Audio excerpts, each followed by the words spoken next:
Welcome to Entrepreneurs, Executives, and Eccentrics, a podcast dedicated to the stories, strategies, and secrets of remarkable individuals. Join us as we engage in enlightening conversations with intriguing entrepreneurs, accomplished executives, and fascinating eccentrics, exploring their journeys, triumphs, and unconventional wisdom that has shaped their success.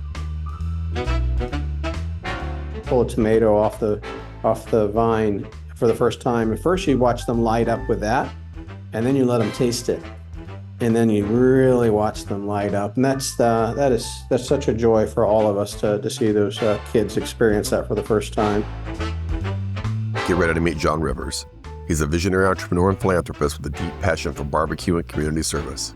After a 20-year healthcare career, he founded 4Rivers Smokehouse in 2009, turning his love for cooking into a successful restaurant chain with nearly 1,000 employees.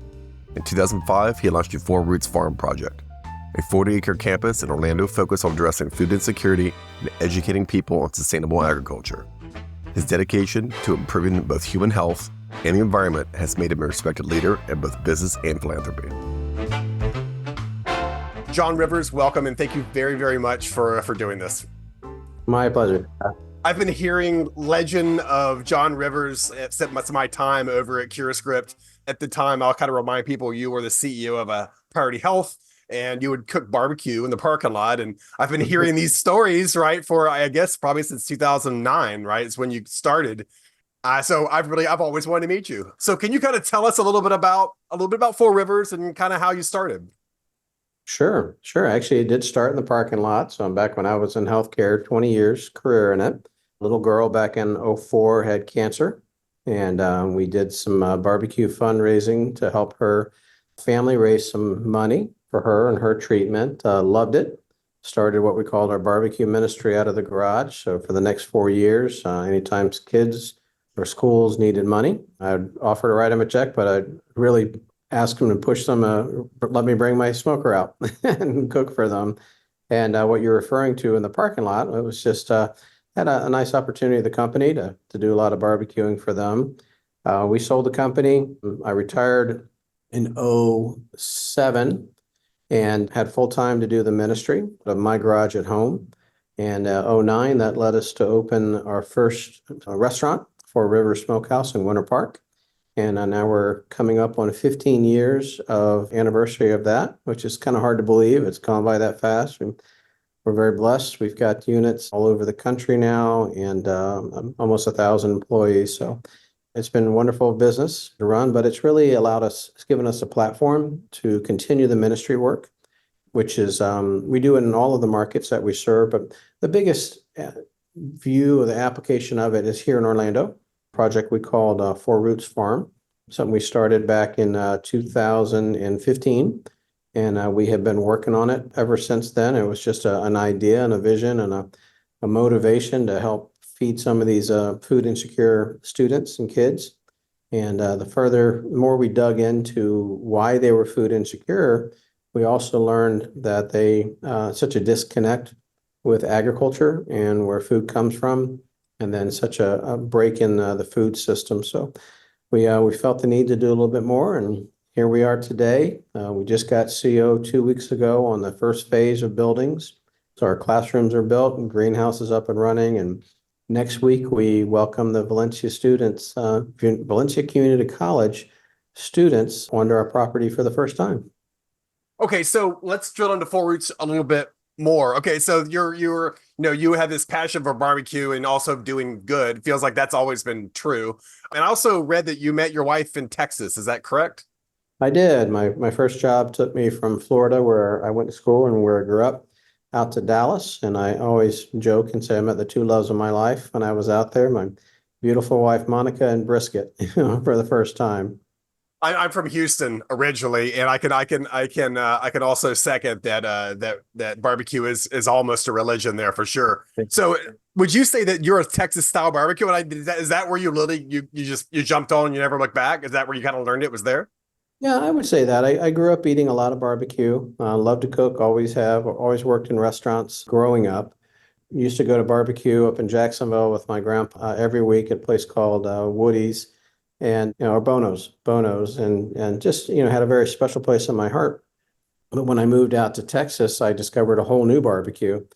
smoking and very different style. And I went back in the 70s and 80s, you just didn't eat beef in Florida when it came to barbecue at all. So got introduced to that, got teased by her family for not knowing what it was and not knowing how to cook it. So testosterone and 23-year-old John kicked in and, threatened to make the best barbecue those Texans had ever had. And it took me, goodness gracious, almost 18 years, I think, of traveling around the country, and I would in healthcare, and I would stop at all the barbecue stands in any city I was in, and just talk to the pit masters and learn how they did it. And it was always chasing brisket in particular, and finally honed in my recipe and how I did it. And I was so excited about it. Literally, I made it on a Friday night, and Saturday I put it in a big Costco bag and flew over to Houston to where all of her family was, and made them sit down and eat it.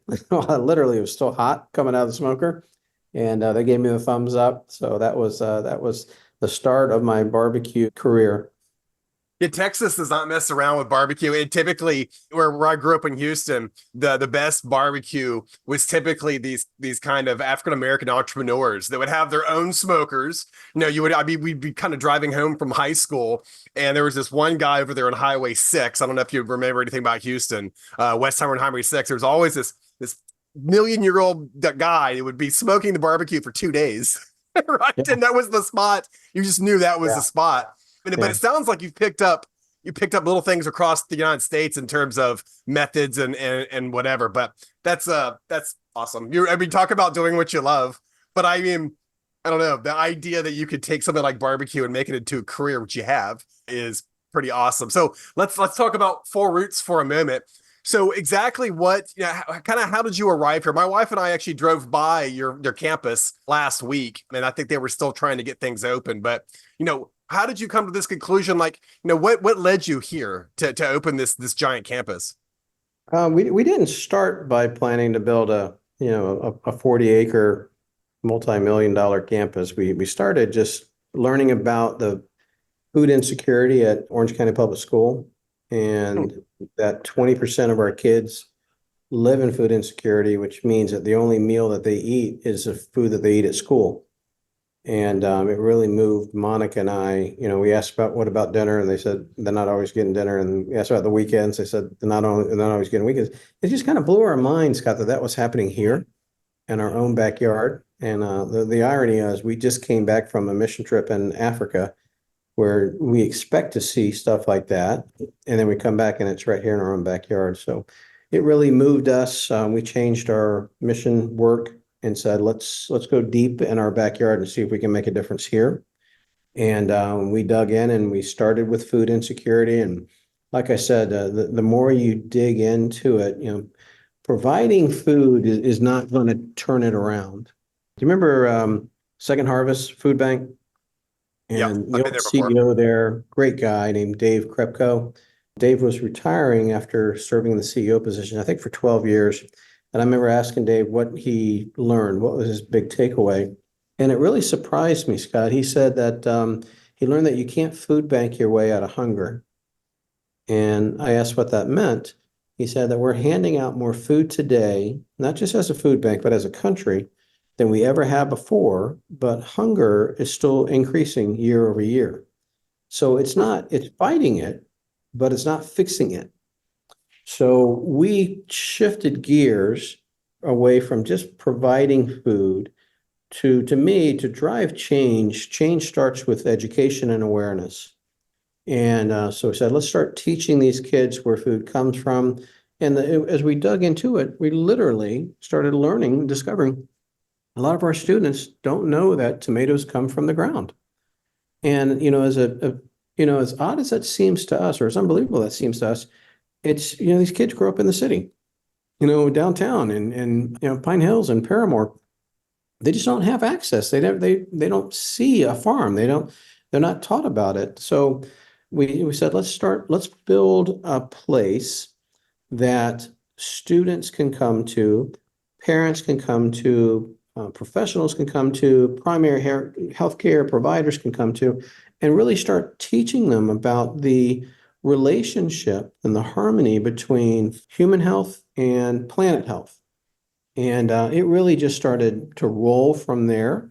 And as you start to get into it and you really start to understand our broken food system and how much food goes to waste in the country every year, just the United States is trillions of pounds, and it's 40% of our food goes to waste. And then you take a look at some of the other stats that were really riveting for us. In the US, our produce on average travels 1,732 miles to get to our plate. And, if you take a look at the trade routes, I got produce that I'm growing in Florida that's being shipped up to, the Northeast. I got lettuce that I'm growing in Florida being shipped out, but I'm bringing in 92% of my lettuce from California to Florida. It's just so many inefficiencies that are built into it. We started learning even more that, we got a crisis in the country, not just for fresh access to fresh food, but we got a farmer crisis as well. We lose on average as a country 238 farms per week close. And not many people know about this. And we are, for the first time post-Civil War, down under 2 million farms. And that's down from 7 million farms only 20 some odd years ago. So, we're definitely heading in the wrong direction. And it's the wrong direction because if we can't control our own food production, then we as a country, from a security perspective, are in trouble. And then what that trouble translates to is healthcare crisis. And when people don't have access to healthy, nutritious food, that's when the community starts to fall. You know what the number one indicator is of a food desert coming into a community? It's when the grocery store closes, when their primary source for fresh, nutritious food is taken away. And from that first domino, everything else begins to fall. If you're not getting the right nutrition, it's hard to learn in school. It's hard to maintain a job. Careers go down, education goes down, jobs go down, crime goes up. Food is a cornerstone catalyst for a healthy community. And conversely, the lack of access to fresh food is the number one thing that'll destroy a healthy community. That's fascinating. So it sounds like there's a lot of reasons for that, right? And so my grandmother was a farmer. My dad grew up on a farm in Georgia. That was the family business until, my grandfather died. And it just feels like we've gotten out of the season thing, right? We expect oranges and we expect everything every single day, every time you walk into a grocery store, and you don't realize that, well, in order for that to work, we had to grow this in Venezuela. And for that to work, we had to grow this in another country, and another country, and another country. And it's this giant cycle of it being grown 365 and being able to get it at any point in time. And every time you add a mile or 1,000 miles, it's on and on. It's just kind of, and that's part of it, right? And the other part of it is if you don't grow up knowing that okra's a food and it's cheap, really cheap, and it's compared to, let's say, a McDonald's burger or any type of thing that you could get at a fast food. Produce is pennies comparatively, and it's affordable, especially if you're super poor, right? But if you don't even know that's a thing, if you don't even understand that, kind of vegetables are a thing, right? Which is possible, especially if you kind of grow up just around fast food. What are your thoughts on that? Well, you're absolutely right. We're the culprit for the reason that food travels 1,732 miles. Because we want blueberries year round, and not only do we want blueberries year round, we want them to be pretty. We don't want any discolored ones. We don't want any disshaped ones. So you take a look at in the state of Florida alone, Scott, every year over 800 million pounds of produce goes to waste in our fields. 800 million pounds. That's almost 1 billion pounds of produce a year goes to waste. And it's because of us. We're importing, or this is produce that we won't buy because it's not beautiful, or there's not control systems in yield and what comes out. And there's so much produce that goes to waste that could actually feed all of the children in the entire state, not just the ones living in food insecurity. So we are absolutely a main contributor to the issues that we're facing and the costs that's coming in. And it all comes at the main cost is nutrient density. Every time you bring produce in from around the country, every moment that it's out of the ground, it loses some of its nutrients.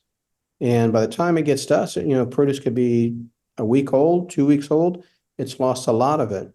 And not only that, we're seeing a degradation in our soil health. If an orange is not an orange, is not an orange. Okay.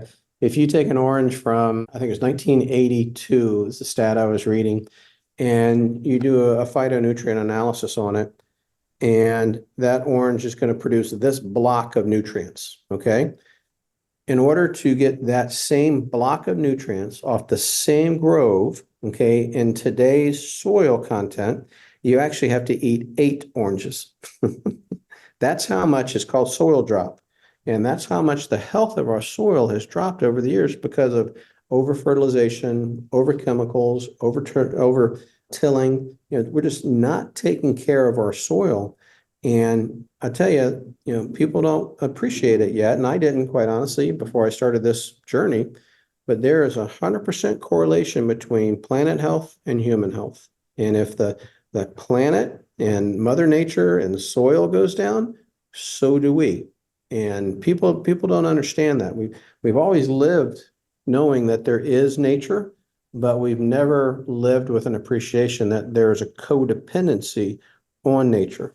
It's interesting. The kind of analogous to the orange would be the tomato, right? Because this we've driven standardization of size, color, clip, but never taste, right? Oh, Right. yeah, and we pick them early and we put them on a truck while they're green, and we ship them while they're green. And they actually turn red on root. So they're not even done ripening. So, Yeah. and then the first time you actually have a real tomato grown, you're like, this doesn't even taste like anything I've ever had before. I've never had a tomato until you have it grown out of the ground in your own house, Yeah. comparatively. That's one of the funnest experiences we have is we bring a lot of these inner city kids out to the farm for the first time. And man, they do not want to be there. They're complaining about it, and they've never been to a farm, but they have this image of a big tractor and, a hay field. So you bring them out there and you bring them into the greenhouse. We have an acre large hydroponic greenhouse, hydroponic aquaponic greenhouse.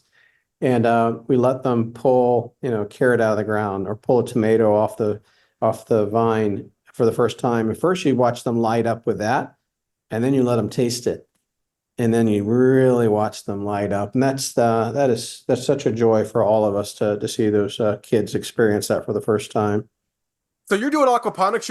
You have fish that are in water, and then you're turning that nitrates to nitrites, and you're doing that Yeah, whole thing out there. I didn't yeah, read that that's on the site. That's amazing. yeah, that's one of the pillars of 4 Roots, the farm.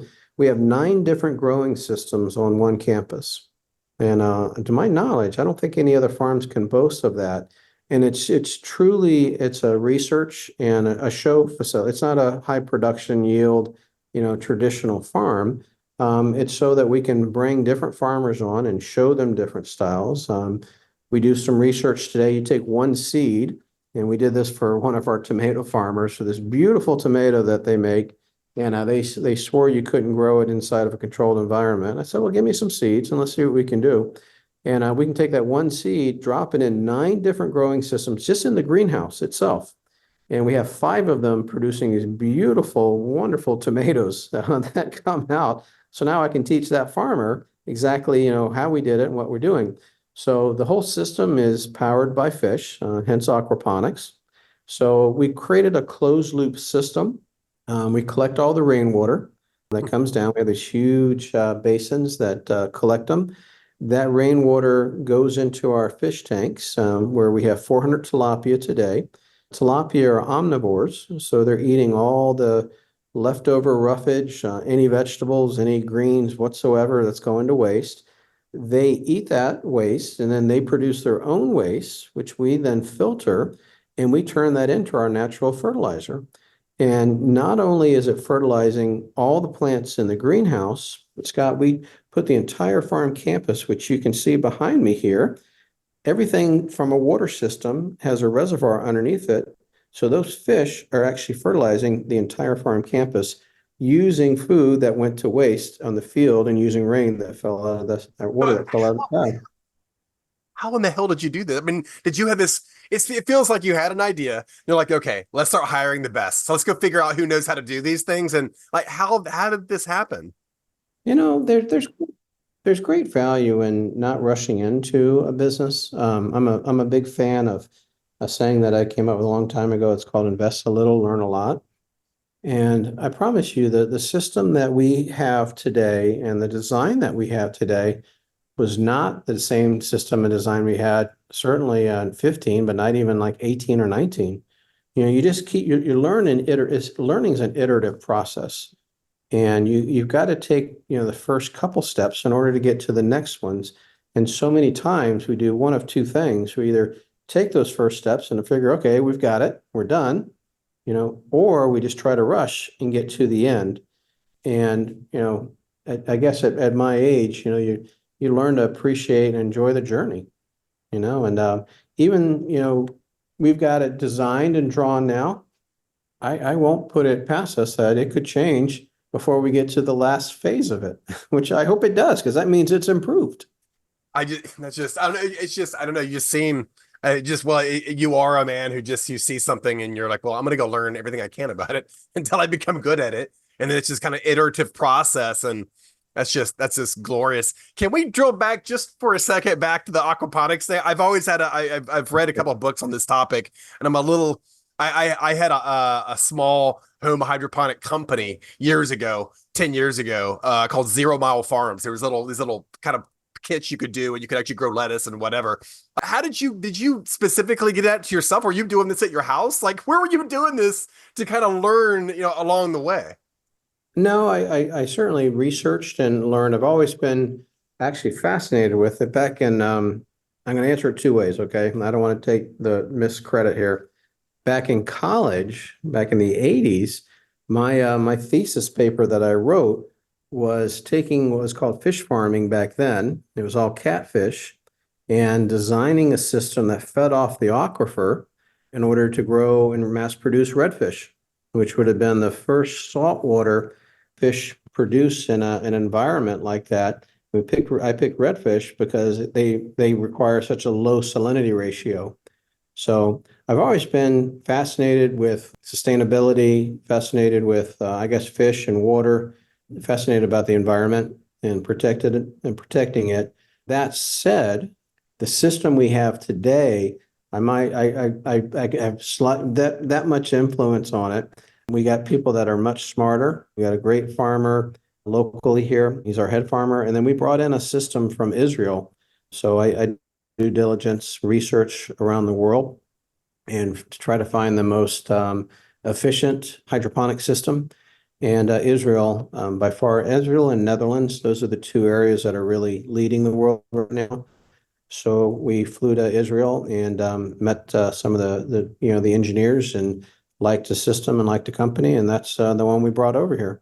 So the Dutch have been dealing with the lack of land for a very long time, so they went straight up years ago, and they're like, hey, we don't have enough land. Let's just go make some in the ocean. And they would literally fill in large swaths, acres, go fill it with dirt, and they were literally creating land out of ocean, which is bonkers. It was really, really, really, really awesome to meet you, John Rivers. And if you're with your permission, I'd like to stop by and I would dream to come by and see your facility. Yeah, 100%. Just shoot me a text or an email. I'll line you up, and whether it's me or somebody else, we'd be delighted to show you around. Excellent. Thank you again, and I will see you soon. Okay, Scott. You take care.